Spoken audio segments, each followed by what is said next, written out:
Tsy mitsahamiakatra ny vidim-piainana, samy mitady ny fomba ameloma ny ankohona ny ray aman-dreny toa ny fivarotana.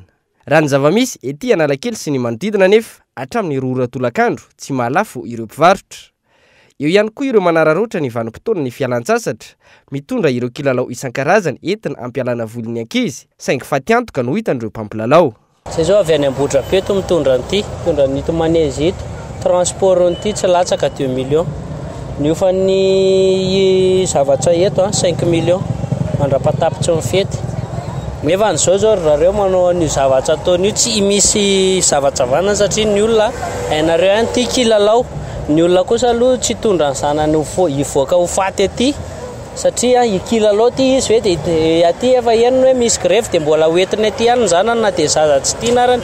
Normal be zao tsisy ny karama tsisy n'inona nefa tsy maintsy enjehany izay voly zay. Zay zany manao antso afo tokony mba avela iaina pitoniana amin'izay le vahoaka fa tsy korotanina ohatr'izao foana dia lasa misavorovoro ny sain'le olona. Tena matsapa zany zay zao hoe faty antoka ny azonay. Le faty antoka eo ihany fa le tany sy firenena mikorotana mihitsy no manahirana be. Zay zany zao aloha mbola tsy vaky loatra hatramin'izao e. Zao nge efa amin'ny roa.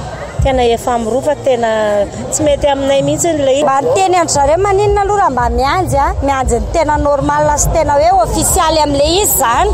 Dia zay afaka manao zay tianao ianao fa ve tsy ekenay mivaly mpifidianana na ohatr' izany. Fa mbola tsy ofisialy ary dia efa zao ny ataonao. Maninona tsy olona raiky nge no mifidy anazy fa be da be no mifidy anazy nalany azy. Matoa izy zany lany eo betsaka no mifidy anazy. Tsy vahaolana ny fidinana an-dalambe hoy ireo olom-pirenena sendranay tamin'ity androany ity. Leo korontana sy savorivory ny vahoaka raha ny fanazavan'izy ireo. Fa raha avy hatrany dia korontana no asetra izy le vahoaka efa mba mila fitoniana dia hitanao na ny ankizy ary zao ny ray aman-dreny ohatra anay zao mba tia hitondra zanakay falifaly aty tsy afaka mitondra fa matahotra hoe sao dia isakoroka ny zany miantso fitoniana. Ny mpianatra efa hianatra amin'ny herinandro nefa tsy fantatra izay toen'izy ity. Tokony andro valiny fifidianana marina sy lazain'ny ACC aloha dia teo ny aorianan'izay.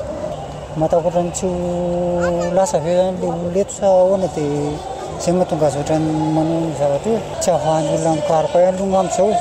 Ny amin'ny ohatrany raha ny abesaky ny olona mety afaka mikaroka ihany ohatrany tsy ohatran'ilay talotrony le olona ohatrany efa ny vitsivitsy. Ohatran'ny vitsivitsy le olona ohatran'ilay talotrony zany. Ohatran'ilay grève taloha raha izay vahoaka zao tsy mahalala hoe izy na ny halatra na inona tsy halatra satria ny hitany teny ambanivohitra zao morina sarosarotra ihany aloha nangalatra ny vato raha ohatran'ny teny aminay. Efa namoaka ny daty amoahan'ny vokatra ofisialy ny fitsarana avy momba ny lalam-pandroenana fa ny talata izao amin'ny 3 ora hariva no ahafantarana izay ho filoham-pirenena hitantana ny Madagasikara mandritra ny 5 taona manaraka. Tokony andro am-pitoniana izany ny rehetra.